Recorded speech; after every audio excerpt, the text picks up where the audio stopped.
Hey guys, welcome back in new video. Guys कैसे हैं आप सब? आई होप आप सब ठीक होंगे। गाइस मेरा नाम है सारुद्दीन खान और आप देख रहे हैं अपना यूट्यूब चैनल फार्मेसी वाला। कोई भी सपना साकार करने के लिए सबसे जरूरी है सही कोच का होना। चुनिए फार्मेसी वाला को और करे अपने B form and D form का सपना साकार। Download the app now. तो आज की जो वीडियो है ना, इस वीडियो में हम देखने वाले हैं वही जो फार्मास्यूटिकल माइक्रोबायोलॉजी हमारा थर्ड सेमेस्टर में चल रहा था। तो आज जो है ना, हम कई दिन बाद दोबारा से रिस्टार्ट ही कर रहे हैं थर्ड सेमेस्टर को। आपको मैंने बता दिया था बीच में कि फिफ्थ सेमेस्टर के एग्जाम चल रहे थे और जस्ट अभी उनके एग्जाम खत्म हो चुके हैं। ये समझो मतलब एक काम पूरा हो चुका है, बस अब डायरेक्टली आप पर ही फोकस है और अप्रोक्सीमेटली आपके जो एग्जाम है वो फरवरी या फिर मार्च में ही होंगे। तो तब तक मैं सारा कुछ कवर करा दूंगा गारंटी के साथ, सारे इंपॉर्टेंट क्वेश्चन सारे और सिलेबस वगैरह सारा, मतलब क्वेश्चन पेपर का सॉल्यूशन वगैरह।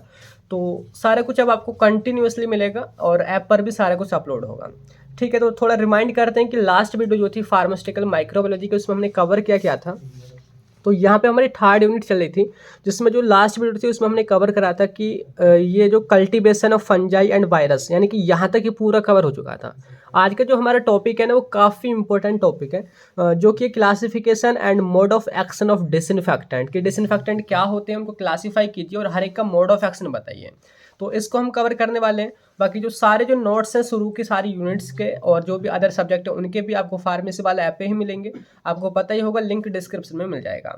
तो देखते हैं, देखिए हमने प्रीवियस क्वेश्चन पेपर्स को भी सॉल्व करते हैं। अगर आप शुरू से हमारे वीडियोस को देख रहे हैं कि क्वेश्चन किस तरीके से यहाँ से पूछा गया है, तो देखिए जो डिसइंफेक्टेंट का क्वेश्चन है कुछ इस तरीके से आता है। देखिए शॉर्ट में है, डिफाइन एंटीसेप्टिक एंड डिसइंफेक्टेंट। ये क्या होती है बोले तो इनमें डिफरेंस बताइए।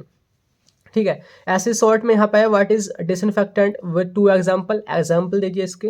एंड इसके बाद यहाँ पे देखिए पूरा 10 मार्क्स में आए कि right classification and mode of action of disinfectant, इसको बताइए।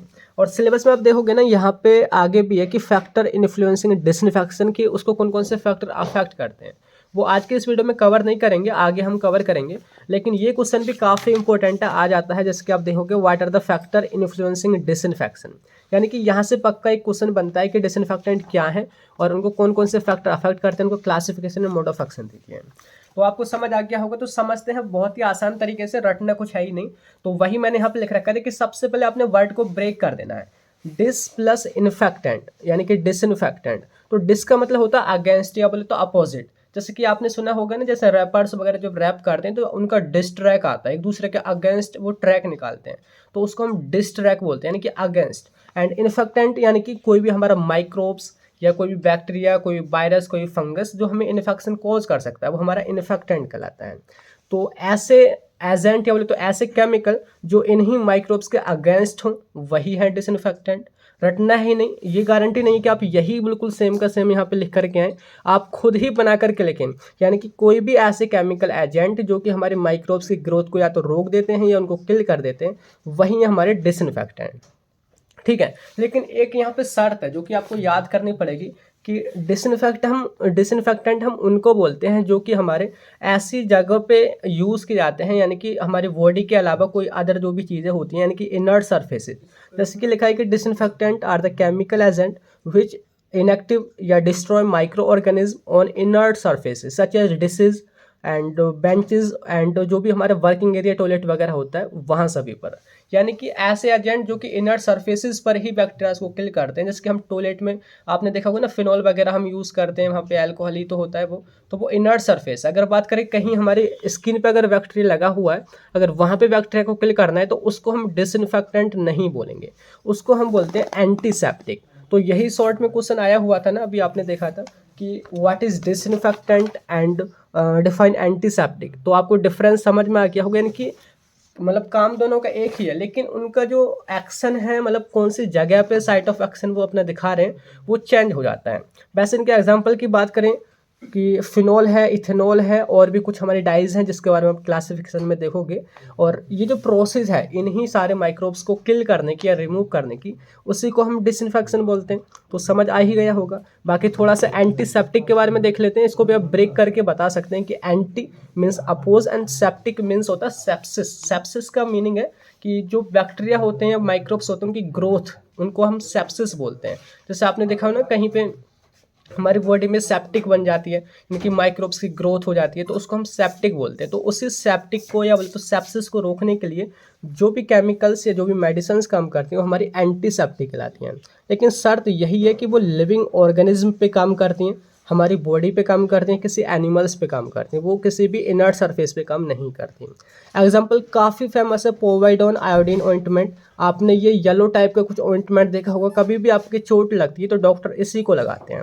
इसके अलावा हाइड्रोजन पेरोक्साइड जो थोड़ा लिक्विड में आता है, जैसे ही वो जब भी घाव पे डाला जाता है एकदम वो धुएं धुएं से मतलब थोड़े थोड़े जैसे फव्वारे से उछालता है, तो ये है आपके एंटीसेप्टिक। तो आई होप आपको कन्फ्यूज़न और आपका पॉइंट क्लियर हो ही गया होगा। और इसके अलावा देखिए यहाँ पे हम बात करते हैं इसके क्लासिफिकेशन के बारे में, जैसे कि यहाँ पे पूछ ही रखा है classification and mode of action of disinfectant. तो यहाँ पे देखिए इसका क्लासिफिकेशन, ये जो क्लासिफिकेशन है ये है on the basis of chemical structure या बोले तो केमिकल नेचर। बहुत ही आसान है। देखिए पहले तो आपने इन्हीं के नेम याद रखने। तो देखिए सबसे पहले है एसिड एंड एल्कालिज, या बोले तो एसिड या बेस, ये कैटेगरी होगी। इसके अलावा हैलोजेंस हैं, जैसे हमारे chloride, chlorine, bromine, iodine, fluorine, ये जो सारी चीज़ें होती हैं वो हमारे हैलोजन कहलाते हैं। इसके अलावा हैवी मेटल्स हैं, जैसे कि आपका कॉपर है, मरकरी है, सिल्वर है, ये आपके क्या है हैवी मेटल्स हैं। फिनॉल और उसके डेरिवेटिव ये अलग कैटेगरी है। एल्कोहल्स है एंड इसके अलावा एल्डिहाइड है एंड क्वांटरनरी अमोनियम कंपाउंड है, डाइज हैं एंड डिटर्जेंट एंड सोप है। तो ये है इनका पूरा क्लासिफिकेशन। अब इनमें जो भी ये मेडिसिन है बोले तो जो भी हमारे केमिकल एजेंट है उनका काम करने का तरीका एकदम अलग है, यानी कि कोई अलग तरीके से काम करता है तो कोई दूसरे अलग तरीके से काम करता है। तो यहाँ पे हम बारी बारी से देखते हैं, यानी कि वही उसका मोड ऑफ एक्शन कहलाएगा। तो देखिए थोड़ा ना इंटरेस्टिंग तरीके से समझते हैं। सपोज करिए आपने बैक्टीरिया को किल करना है। बैक्टीरिया क्या है, वो भी एक टाइप का जीव ही है ना, मतलब वो भी हमारे लिविंग ऑर्गेनिज्म है। तो उसको अगर हमने किल करना है तो किन किन तरीकों से उसको किल कर सकते हैं।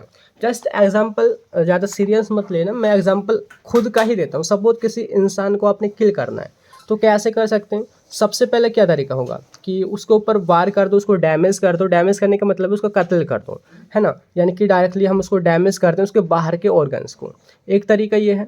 दूसरा ये है कि उसकी जो भी ज़रूरत की चीज़ें हैं, लाइक जैसे कि ऑक्सीजन सबसे ज़रूरी है, खाना पीना उसका सबसे ज़रूरी है। अगर हमने उसी के जो न्यूट्रिएंट्स जो होते हैं अगर उनको रोक दिया तब भी हम उसको किल कर सकते हैं, है ना। तीसरा है कि उसकी हम ग्रोथ और कैसे रोक सकते हैं। लाइक एक ह्यूमन बींग से कोई दूसरा ह्यूमन बींग बन रहा है तो उसको हम कैसे रोक सकते हैं, यानी कि उसके रिप्रोडक्शन को रोक दो, रिप्रोडक्शन को उसको हम रोक दो। तो ये जो है 3 एकदम इफेक्टिव तरीके हैं जिससे हम किसी भी चीज़ को रोक सकते हैं, यानी कि या तो उसको डायरेक्टली किल कर दो, डैमेज कर दो, उसके न्यूट्रिशंस को रोक दो एंड उसके रिप्रोडक्शन को रोक दो जिससे उसकी ग्रोथ ना हो। ठीक है, यही तरीके हमने बैक्टीरियाज पे अपनाने हैं। तो देखिए बैक्टीरिया की बात करें तो देखिए उनके लिए जो सबसे ज़रूरी चीज़ें होती हैं देखिए वो आप समझिए। ये आपका बैक्टीरिया है, उसमें एक सेल वॉल होती है, एक सेल मेम्ब्रेन होती है। तो आपने पढ़ा होगा जब उसकी स्ट्रक्चर देखी होगी, है ना। इसके अलावा देखिए यहाँ पे हम बात करें कैसे उसको किल कर सकते हैं। देखिए सबसे पहले तरीका है कि सेल वॉल या सेल मेम्ब्रेन को आप रप्चर कर दो या उसको बोले तो पंचर कर दो। आप ऐसे ही समझो जैसे कि हमने किसी आदमी को किसी मतलब कि चाकू वगैरह से कत्ल कर दिया हो तो वो हमारा रप्चर के अंदर आएगा। बोले तो पंचर अगर हमने किसी सेल वॉल को कर दिया है किसी भी बैक्टीरिया को तो हम उसको किल कर सकते हैं। दूसरा है कि प्रोटीन की सिंथेसिस को रोक दो या प्रोटीन को डैमेज कर दो। कहने का मतलब है जैसे हमारे खाने के लिए खाना बहुत ज़रूरी है, न्यूट्रिशन ज़रूरी है। अगर हम न्यूट्रिशन को 1 हफ्ते के लिए 2 हफ्ते के लिए रोक देंगे तो आदमी खुद ब खुद मर ही जाएगा।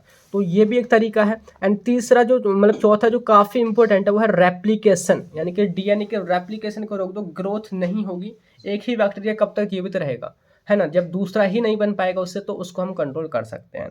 तो हर एक जो तरीका है बोले तो ये जो हमारे यहाँ पे क्लासिफिकेशन में देखा था वो इन्हीं 4 तरीकों से काम करेंगे। बोले तो मोड ऑफ एक्शन इन्हीं चारों में होगा, या तो कोई सेल वॉल को रप्चर करेगा कोई केमिकल, कोई सेल मेम्ब्रेन को रप्चर करेगा, कोई डीएनए के रेप्लिकेशन को रोकेगा, तो कोई हमारा प्रोटीन के डैमेज को रोकेगा, मतलब डैमेज को करेगा। ठीक है, समझ रहे हो। तो बात करते हैं सबसे पहले देखिए वो हमारा एसिड एंड एल्काली। बोले तो एसिड एंड बेस भी आप लिख सकते हैं सिंपली। तो आपने देखा होगा ना एसिड और बेस अगर कुछ स्ट्रॉन्ग होते हैं तो वो किल कर सकते हैं बैक्टीरिया वगैरह को।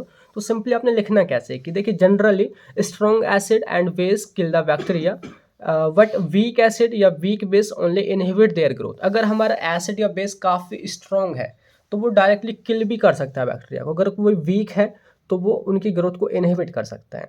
तो आपने ऐसे लिखना है सिंपल एग्जांपल, जैसे कि हमारा डाइल्यूटेड HCl है, H2SO4 है, HNO3 है। तो ये हमारे एसिड हैं जो कि मतलब किल कर सकते हैं किसी भी बैक्टीरिया वगैरह को। और बात करें इसके मोड ऑफ एक्शन की, तो देखिए यहाँ पे आप देखोगे मोड ऑफ एक्शन में कि ये जो हमारा एसिड या जो बेस होता है वो कैसे काम करता है। तो देखिए एसिडिक या एल्कली डिसइंफेक्टेंट किल और inhibit the growth of bacteria by damaging protein and changing pH environment of bacteria. इसके देखिए दो तरीके हैं। सबसे पहले है कि जो भी उसकी प्रोटीन सबसे रिक्वायरमेंट होती है, प्रोटीन सबसे जरूरी होता है बैक्टीरिया की ग्रोथ के लिए, अगर हम उसी को डैमेज कर देंगे तो भी क्या होगा, बैक्टीरिया की ग्रोथ रुक जाएगी। इसके अलावा पीएच जो होता है बैक्टीरिया के अंदर, उसका भी हम इन्वायरमेंट चेंज करके उनकी ग्रोथ को रोक सकते हैं। तो समझ आ गया इसका मोड ऑफ एक्शन कि एसिड एंड बेस कैसे काम करेंगे बैक्टीरिया को किल करने में। बात करते हैं सेकंड कैटेगरी, वो है हैलोजन। हैलोजन आपने पता ही है, क्लोरीन, ब्रोमीन, फ्लोरीन, आयोडीन, ये जो हमारे हैलोजन कहलाते हैं। तो ये एकदम जर्मिसाइडल होते हैं, बोले तो डायरेक्टली किल कर देते हैं। और किल करते कैसे हैं, तरीका क्या है मोड ऑफ एक्शन कि halogens are strong oxidising agent, so oxidise cellular protein and nucleic acid of bacteria. ये काफ़ी स्ट्रॉन्ग ऑक्सीडाइजिंग एजेंट होते हैं। ऑक्सीडाइजिंग एजेंट का मतलब है कि जो किसी भी चीज़ को ऑक्सीडाइज कर देगा, बोले तो उसके अंदर, उसके स्ट्रक्चर के अंदर ऑक्सीजन को ऐड कर देगा। तो ये जो है, जो प्रोटीन होती है या बोले तो हमारा डीएनए होता है, उसकी भी स्ट्रक्चर को चेंज कर देते हैं। जब वो चेंज हो जाएगा तो मतलब बैक्टीरिया की ग्रोथ रुक जाएगी, या बोले तो बैक्टीरिया किल भी हो जाएगा। तो ये इसका तरीका है। इसके अलावा ये है सेल वॉल और सेल मेम्ब्रेन को भी रप्चर करता है। ठीक है, ये आपको हैलोजन के बारे में समझ आ गया। बात करते हैं हैवी मेटल। हैवी मेटल्स तो हमारे लिए भी काफ़ी घातक होते हैं एंड इसी तरीके से हैवी मेटल्स का यूज़ करके हम बैक्टीरिया को भी रोक सकते हैं। जैसे कि हमारा मरकरी है, सिल्वर है, कॉपर है। मरकरी तो हमारे लिए भी काफ़ी खतरनाक है। तो उनका काम करने का तरीका क्या होता है, देखिए ये जो हमारे हैवी मेटल्स होते हैं ये प्रोटीन से बाइंड हो जाते हैं एंड उसको डीनेचर कर देते हैं। जैसे कि बात करें, देखिए कोई हमारा बैक्टीरिया है, बैक्टीरिया में देखिए सबसे जो ज़रूरी जो रिक्वायरमेंट होती है ना ग्रोथ के लिए, वो आप याद कर लें कि प्रोटीन सबसे ज़रूरी होता है, प्रोटीन। ठीक है, और प्रोटीन जो भी होता है, अगर उसके साथ हमारा कोई भी हैवी मेटल लाइक जैसे कि मरकरी, सिल्वर या कॉपर वगैरह अगर बॉन्ड बना करके, कॉम्प्लेक्स बना करके जुड़ जाता है, तो क्या होगा, उसका पूरे स्ट्रक्चर चेंज हो जाएगी, उसका एक्शन चेंज हो जाएगा, यानी कि वो डीनेचर्ड हो जाएगी और उसके बाद में बैक्टीरिया की डेथ हो जाएगी। समझ रहे हो। एक नेक्स्ट जो तरीका है वो है फिनोल एंड उसके डेरिवेटिव। फिनोल क्या होता है, ये आप देखोगे एक तरीके का हमारा ये बेंजीन होती है और उसमें हमारा OH ग्रुप होता है, इसको हम फिनोल बोलते हैं। तो फिनोल या फिनोल के जैसे जो भी केमिकल्स हैं वो भी बैक्टीरिसाइडल की तरह काम करते हैं। जैसे कि 1% जो सॉल्यूशन होता है वो हमारा बैक्टीरिसाइडल की तरह काम करता है बैक्टीरियाज के लिए। तो ये काम कैसे करता है, मोड ऑफ एक्शन क्या है फिनोल एंड उसके डेरिवेटिव का, कि ये जो है सेल मेम्ब्रेन को डिस्टर्ब कर देते हैं या बोले तो पंचर कर देते हैं। Phenol work by disruption of cell membrane and precipitation of cell protein, और जो सेल के अंदर जो प्रोटीन है उसको प्रेसिपिटेट कर देते हैं। तो आपने एक चीज़ नोटिस की, तो अभी तक आपने जो भी तरीका देखा है ना, वो क्या देखा है, या तो वो सेल मेम्ब्रेन को रप्चर कर रहे हैं, सेल वॉल को रप्चर कर रहे हैं, या प्रोटीन को डैमेज कर दे रहे हैं। तो अभी तक ये 3-4 तरीके देखे हैं। इसके अलावा डीएनए के रेप्लिकेशन को भी बहुत से रोक दे रहे हैं। तो यही 4 तरीके हैं जिससे बैक्टीरिया को हम किल कर पाते हैं। ठीक है, बात करते हैं नेक्स्ट, देखिए वो है अल्कोहल। अल्कोहल भी एक कैटेगरी है हमारे डिसइंफेक्टेंट के अंदर। तो इसमें जो सबसे इंपॉर्टेंट होता है वो होता है इथेनॉल है एंड आइसोप्रोपेनॉल है। तो यहाँ पे देखो 60 to 70% इथेनॉल या बोले तो 50 to 60% आइसोप्रोपेनॉल ये एज ए डिसइंफेक्टेंट की तरह यहाँ पे काम करता है। एंड इसके अलावा और भी एग्जाम्पल इसकी प्रोपाइल है, ब्यूटाइल अमाइल अल्कोहल, ये जो सारे हैं हमारे जर्मिसाइडल होते हैं, ये बैक्टीरिया को डायरेक्टली किल कर देते हैं। काम कैसे करते हैं, ये जो है प्रोटीन को डीनेचर करते हैं। वही same mode of action works by denaturing of protein and by damaging lipid complexes, lipid complexes को भी डैमेज करते हैं। ठीक है, तो ये है हमारे अल्कोहल्स का काम। एंड नेक्स्ट देखिए वो हमारे एल्डिहाइड। एल्डिहाइड में जो सबसे इंपॉर्टेंट है वो है फॉर्मल्डिहाइड HCHO। ये एज ए डिसइंफेक्टेंट की तरह काम करता है और इसका काम करने का तरीका क्या होता है, ये प्रोटीन को डैमेज करता है और न्यूक्लिक एसिड को भी डिस्टर्ब करता है। बोले तो उसमें भी ये क्या करता है, डैमेज वगैरह करता है न्यूक्लिक एसिड के अंदर, डीएनए के अंदर। तो ये हमारे एल्डिहाइड का काम है। एंड एक जो काफ़ी इंपॉर्टेंट है वो हमारे क्वार्टरनरी अमोनियम कंपाउंड, यानी कि ऐसे कंपाउंड, यानी कि अमोनियम आ रहा है, यानी कि अमोनिया उसमें होगा, बोले तो नाइट्रोजन इसमें प्रेजेंट होगा। उसमें क्वार्टर का क्या मतलब होता है, इनकी 4 हिस्से, जैसे कि कोई भी हमारी ये बड़ी चीज़ है उसके 4 हिस्से कर दो, बोले तो क्वार्टर उसके कर दो। तो यहाँ पे 4 ग्रुप अलग अलग यहाँ पे जोड़े होंगे, उनको हम बोलते हैं quaternary ammonium compound. So these are most effective disinfectant, सबसे इफेक्टिव होते हैं, काफ़ी इफेक्टिव होते हैं। जिसके बेंजिलकोनियम क्लोराइड है, सेट्रीमाइड है, alkyl dimethyl benzyl ammonium chloride है, जिसको हम ADBAC भी बोलते हैं। ठीक है, बेसिक स्ट्रक्चर इनकी इस तरीके से होती है कि यहाँ पे 4 अलग अलग ग्रुप जुड़े होते हैं, उसी वजह से इसको हम क्वार्टरनरी अमोनियम कंपाउंड बोलते हैं। मोड ऑफ एक्शन की बात करें तो they works by rupturing cell wall and cell membrane of the bacteria.